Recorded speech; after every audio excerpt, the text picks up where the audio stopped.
Before I start my speech, I'd just like to say thank you and congratulations. Thank you for YU for inviting me to my third YU Open House to meet the future generation. Here, here. And congratulations to all of you.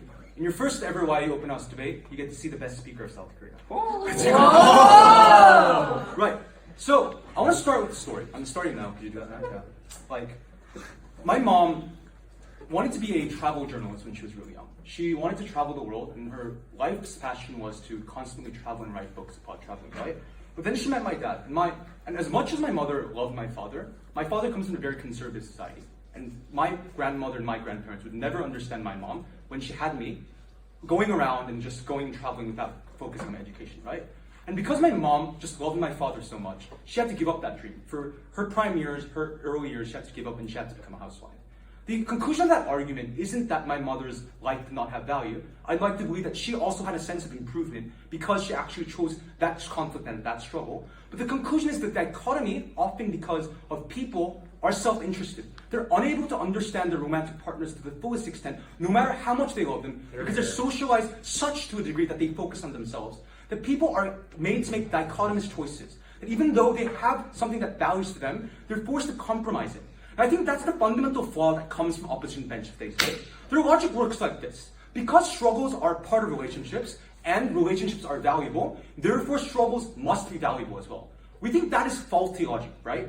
We want to analyze and dissect that logic a bit more. We think improvement of relationships doesn't come from struggles, doesn't come from the toxic nature of people unable to understand each other. We think improvement comes from you having to have deep conversations with your significant other that understands you fully. And that's how you evolve as a person. That's how significant others matter to you.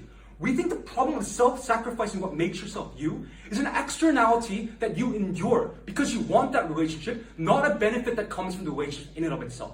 That's why we say in a world where you can weed out that uncertainty, that toxic nature of ununderstanding your partner, it's a better world in terms of we can get the benefits of real relationships. It's very easy for you guys to all be indoctrinated into the narrative of self-justification. The same way, as I mentioned in my POI, the internalized patriarchs within conservative nations like India say it's good to have my female genitals mutilated because it gives me more things to think about. It actually makes me evolve as a person. But we can see objectively that this is not something that increases these persons to be beneficial. It's a harm that it coerces these people to endure these kind of problems because they have other values that they want to see. And we would rather live in a world where that dichotomy is not forced upon people. I have 3 questions to make this debate very easy for you guys to judge, right? 1, what is love? Because if you want to analyze which love is preferable, you need to analyze what love is, right? So we think love is either twofold. If you're people like Chill, it's physical attraction. It's physical pleasure that comes through. I think Chill's an expert. He did very well on that. But even under that narrative, recognize that we do it better. There's more attractive people that you would probably never even dream of that you can actually have a chance to date in your life. So we think that's better, a big benefit that is unengaged on totally by government opposition side, right? But secondly, I don't think that I don't think that relationship simply comes from physical attraction, right? Maybe I'm just more conservative. They say that the essential nature that makes your relationship valuable is struggle. It's conflict that makes you improve.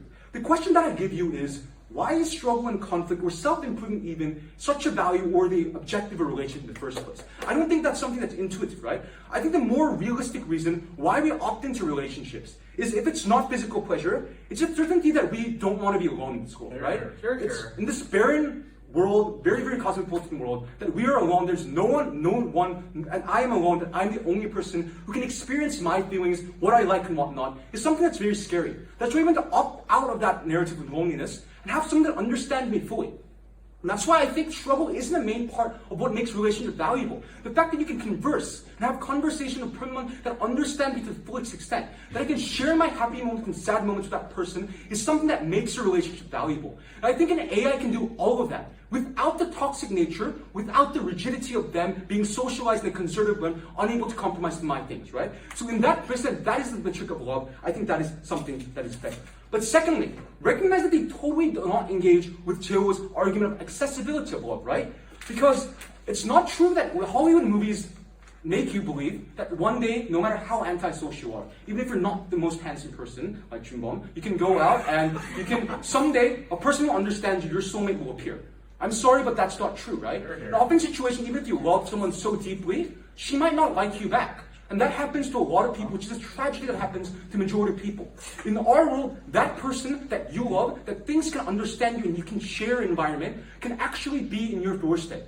We think that for the majority of people throughout society is a major benefit in societal level that makes that form of love preferable simply because more people are allowed to have love when in the modern status quo, even if you love someone to the deepest level of your heart, often in situations that love is going to be unrequited. And I think Jill explained that very well through personal experience. I think she needs to rebut that if they haven't wanted to have a chance to, right? But more importantly, they also say that love is valuable because we need to fight for relationships. That's what makes love valuable. If I don't fight with my girlfriend, then I wouldn't value my girlfriend. I think of her as toy. I don't think that's true, right? Because if I can deeply, and the characteristic of AI machine learning is that she understands, she adapts, she can look at my preferences like Facebook looks at your preference and targets ads to you, understand your experiences. I think an analogous example to that is your mother, right? You don't value your relationship with your mother or your family or your grandmother because you fight with them. You value that relationship because your mother understands you. She gave you a lot of caring advice when you were young, and that's why even if you don't struggle constantly with your grandmother, I love my grandmother to the deepest level of my heart. We think AI relationships would be closer to those of your grandmother than those of these toxic bosom-like relationships, right? We think that would be a more practical world where most people have caring relationships that they can care about, right? But thirdly, let's talk about the quality of relationship that happens much more better. I gave you an anecdote about my mom, right? Sure, maybe in this day and age, it wouldn't be as severe as you having to give up your dream because of your love, right? But because we are lonely, because we want to have a relationship, we often have to put down what we value most. I dropped out of school because I wanted to pursue music. But if I really love someone and I want her so bad, I'd probably go back to school because I want to look good to her, right?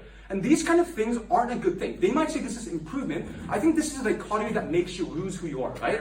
I think in a world when AI can understand you and through deep learning say, is this what makes you happy? I will cater myself for you, enables people to achieve both the best worlds, right? A world where they don't feel isolated, alone, where they can feel that they can share their lives continuously, but also a world that can have other values that give you self-actualization, like going and being a travel journalist and whatnot, right? We think in that form of world, all the problems that happen in modern society are solved when an AI that understands you and can adapt to you is actually implemented by the government, right?